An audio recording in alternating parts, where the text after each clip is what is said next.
یعنی government university سے یا سرکاری یونیورسٹی سے جاتے ہیں پرائیویٹ میں، اس کی ایک وجہ یہ بھی ہے کہ یہاں ان کو آگے ترقی کے چانسز نہیں ہیں. تو یہ سب چیزیں ایچ ای سی کی، خود ہماری گورنمنٹ کی ہے کہ تعلیم کو برائے تعلیم سمجھ کے اس کا نفاذ کریں، برائے یعنی تجارت سمجھ کے نفاذ نہ کریں. تو انشاءاللہ میرا خیال ہے ہمیں کامیابی حاصل ہوگی. ہو سکتی.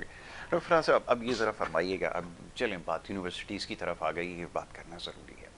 اب فی زمانہ جو میں ترقی کی رفتار دیکھ رہا ہوں، اب میں سوچنے پہ مجبور ہوں کہ بڑی بڑی جو یونیورسٹیز ہیں پوری دنیا کی، جو نامی گرامی جامعات ہیں، تو فوراً سے ٹیکنالوجی کو بھی اڈاپٹ کر رہے ہیں. اور جیسا اپ گریڈیشن کی بات ہو رہی ہے، ہر شعبے کے اندر ہمیں نظر آ رہی ہے، لیکن یہاں تو صورتحال ہمیں بہت زیادہ ابتر نظر آ رہی ہے.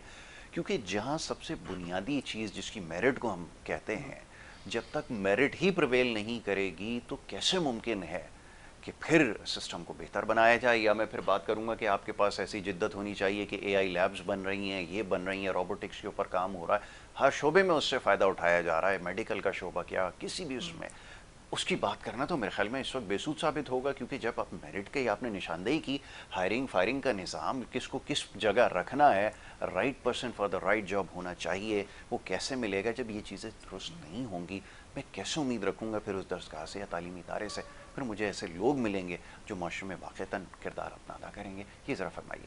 دیکھیں مسئلہ یہ ہے کہ ٹیکنالوجی کوئی بری چیز نہیں. ٹھیک ہے. دنیا day by day technological advancement پہ جا رہی ہے. آج نہیں تو کل آپ کو بھی جانا پڑے گا. ٹھیک ہے. ٹھیک ہے نا. آج یہ ہم پروگرام یا فزیکل یا مینول سیٹنگ پہ کر رہے ہیں، ہو سکتا ہے اگلے 5 سال بعد ہمیں اس کی ضرورت ہی نہیں ہو، ہمارے پاس اتنے اچھے سافٹ ویئر آ جائیں کہ ہم اس کو بیٹھ کے ورچوئل کریں. ہو گیا دنیا میں، ہو گیا دنیا میں.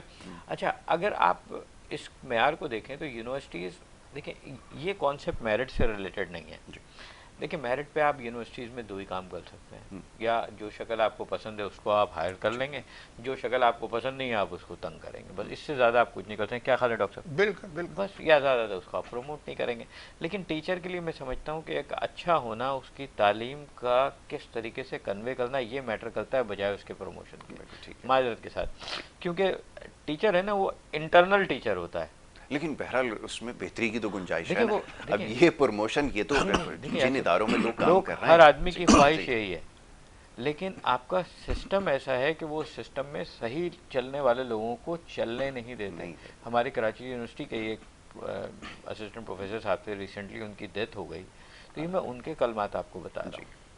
شکیل فاروقی صاحب، وہ بیچارہ اسسٹنٹ پروفیسر ہی انتقال کرے، لیکن انہوں نے کہا نہیں یار میری اپنی تعلیم میرے لیے کافی ہے. ایسے تھوڑے لوگ دنیا میں ہوں گے جو مطمئن ہوں گے. ڈاکٹر صاحب قطع کلامی کی معذرت چاہوں گا، میں بڑا مخیل ہو رہا ہوں. ایک بریک کے لیے کہا جا رہا ہے، ایک چھوٹی سی بریک میں نے یہاں لینی ہے. بریک کے بعد جب واپس آئیں گے تو ڈاکٹر صاحب کی گفتگو بھی جاری رہے گی اور مزید جو سوالات ہیں اس کے اوپر ہم بات کرتے رہیں گے. بریک لے رہے ہیں، واپس آئیں گے. آپ دیکھتے رہیے گڈ مارننگ کراچی.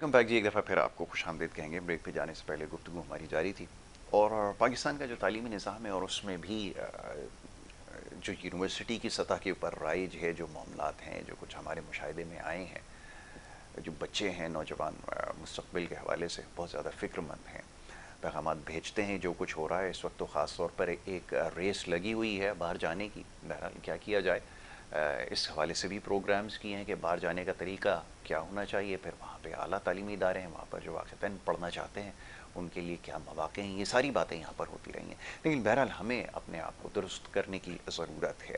اور اسی حوالے سے گفتگو کر رہے تھے ڈاکٹر فراز واجدی صاحب یہاں پہ تشریف فرما ہے، ڈاکٹر عبدالرشید صاحب یہاں پہ موجود ہیں، ان سے ہماری گفتگو ہو رہی تھی اس حوالے سے. ڈاکٹر صاحب بریک پہ جانے سے پہلے آپ کی گفتگو جاری تھی، اور دوران بریک بھی جو گفتگو ہوئی ہے دل تو کرتا ہے کہ وہ بھی لوگوں کو سچائی جو ہے وہ بتائی جائے جو اساتذہ کے ساتھ ہو رہا ہے اور جس طرح کا رویہ نجی تعلیمی اداروں کے اندر خاص طور پر ہو رہا ہے. جیسے آپ نے بڑی ایک بات کی ہے، میں اس کو دہرا دیتا ہوں آپ کی اجازت سے، کہ وہ ایک ظاہر بزنس جب بن جاتا ہے نا تو کتنے بچے آئیں گے، کتنا پیسہ ملے گا، کیا ہوگا، یہ جب سلسلہ چل نکلے نا تو پھر تعلیم کہیں پیچھے رہ جاتی ہے. ظاہر ہے جس طرح اور آج کل بزنسز ہیں تو یہ پرائیویٹ ایجوکیشن کا بھی ایک ماشاءاللہ بڑا زبردست بزنس ہے، بڑی تیزی سے فلرش کر رہا ہے. جی ڈاکٹر صاحب فرمائیے. جی ہم بات کر رہے تھے، آپ نے ٹیکنالوجی ایڈوانسمنٹ کی بات کی تھی. بات دیکھیں اس میں ٹیکنالوجی ایڈوانسمنٹ، کیونکہ ہماری جو پبلک یونیورسٹی میں اساتذہ ہیں وہ شاید میرا جو اپنا اس عرصے کا انالیسس ہے وہ آج بھی پرائیویٹ یونیورسٹی کے اساتذہ سے بہت بہتر ہے، کیونکہ اس میں ہمارے پاس سینئر لوگ بہت ہیں. آج ہمارے یہاں جو نجی یونیورسٹیز ہیں ان میں جو اساتذہ ہیں وہ فریش پی ایچ ڈیز ادھر ادھر سے کر کے آ گئے. ہم نے صرف اپنی H E C number of faculty کی ریکوائرمنٹ پوری کرنے کے لیے ہم نے بھرا ہوا، لیکن ان کی ایکسپیرینس سے یونیورسٹی کو یا اس کے تعلیمی معیار کو کوئی فائدہ نہیں ہوگا.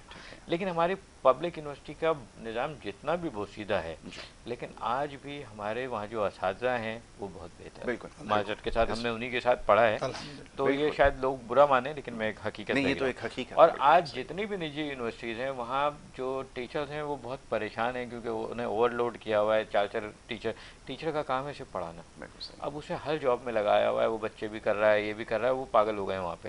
تو اب وہ نظام ہے کہ پرائیویٹ یونیورسٹی سے ٹیچرز دوبارہ پبلک یونیورسٹیز کی طرف جو اچھے کمپیٹنٹ ٹیچر ہیں وہ بھاگ رہے ہیں اور وہ اس چیلنج کو ایکسیپٹ کر رہے ہیں.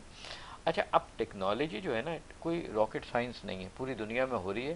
آپ کو صرف امپلیمنٹ کیا، اب آپ نے ٹیکنالوجی کریٹ نہیں کرنی ہے، آپ کو ساری چیزیں آپ کے وینڈرز بنا کے دیتے ہیں، ٹھیک ہے، آپ نے صرف اس کو امپلیمنٹ کرنی ہے. لیکن امپلیمنٹ کرنے میں قباحت یہ آ رہی ہے کہ جو آپ کی پبلک یونیورسٹی ہے اس پہ انویسٹمنٹ زیرو لیول کی ہے.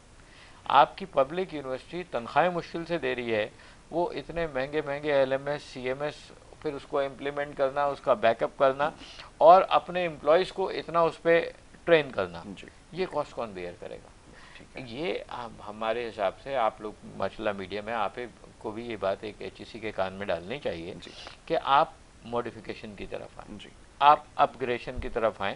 ہم صرف بات کر رہے ہیں، بار بار ہمارے پاس جو نوٹسز آتے ہیں وہ کریکلم ریویژن. بھائی وہ کریکلم ریویژن جو ہے اس میں کوئی راکٹ سائنس نہیں ہے، وہ آپ نے بالکل صحیح بنایا. جو ہمارے یہاں ڈگریاں جو سوشل میڈیا پہ آپ نے کہا کہ چل رہا ہے یہ ڈگری بیکار، کوئی ڈگری بیکار نہیں ہے. بیکار اس سینس میں ہے آپ کے ہاں اس ڈگری کی یوٹیلائزیشن یا آپ نے اس کے لیے اپارچونیٹی کریٹ نہیں کی. اب کراچی ہے، کوئی 40% لوگ، معذرت کے ساتھ میں نے پہلے بھی کہا 40% لوگ پاکستان کے کراچی میں رہتے ہیں، چاہے وہ ان آؤٹ کریں کچھ کریں. اب ایک کراچی کتنی جابس پرووائڈ کرے گا؟ بالکل ٹھیک ہے. وہ لوگ کہاں کھپیں گے؟ ہر کی خواہش ہے کہ ہم کراچی میں نوکری کریں. تو بھائی آپ دوسرے شہروں میں بھی وہ اپارچونیٹیز کریٹ کریں نا کہ لوگ وہاں کام کریں. لوگ بچے وہاں پڑھ رہے ہیں تو وہ بچے بلسرے روزگار کہاں ہوں گے؟ کراچی میں اب تو رہنے کی بھی جگہ نہیں ہے. اب یہ کراچی اگلے 10 سالوں میں میرے خیال سے نوری آباد تک ہاؤسنگ سوسائٹیز کی وہ ہو گئی، وہاں تک آگے چلی گئی، اس سے آگے چلی گئی. لیکن وہاں وہ صرف سینیریو یہ ہے کہ آپ کے پاس اپارچونیٹی صرف کراچی میں جابس. ایون ابھی میں ریسنٹلی لاہور میں تھا، لاہور میں بھی لوگ پریشان ہیں، کہتے ہیں ہمارے پاس جاب اپارچونیٹی نہیں ہے، ہم کراچی جا رہے ہیں، ہمارا ٹرانسفر کراچی میں کروا دیں. میرا کہنے کا مطلب ہے اگر آپ اسی بوسیدہ نظام کو لے کے چلیں گے تو یہاں تو لوگ ایک دوسرے کو کھا جائیں گے. بالکل ایسے آپ جاب اپارچونیٹیز کریٹ کریں، آپ اپنے یہاں کے معاشی حالات کو بہتر کرنے کے لیے آپ اپنے سیکیورٹی حالات اچھے کریں، آپ اپنی پالیٹکس کو اسٹیبلائز کریں. آپ کرپشن کا ریٹ 100% تو آپ کہیں بھی ختم نہیں کر سکتے لیکن اس کو ریڈیوس تو کر سکتے ہیں نا. جب آپ ریڈیوس کریں گے تو آپ سے باہر سے فورن انویسٹمنٹس آئے گی. ان فورن انویسٹمنٹ جو لوگ کر رہے ہیں، دیکھیں کمانا ہمارا ایگریکلچر بہت بڑا بزنس ہے، ہم نے اس کو ضائع کیا ہوا ہے. بالکل ایسا، ٹھیک ہے نا، کوئی پلاننگ نہیں ہے، کوئی جدت اس میں ہم چاول کے اچھے پروڈیوسر ہیں، ہم کاٹن کے اچھے پروڈیوسر ہیں، ہم ویٹ کے اچھے پروڈیوسر ہیں، ہم مینگوز کے بہت اچھے پروڈیوسر ہیں. ابھی میں ایک ویڈیو دیکھ رہا تھا، ایک انڈیا کی کوئی کہانی تھی امبانی گروپ کی. انہوں نے کوئی ایک اپنی فیکٹری لگائی تھی، اس ایریا میں بہت دھواں ہو رہا تھا تو انہوں نے وہ فیکٹری بند کر کے وہاں آم کے باغ بنا دیے، کوئی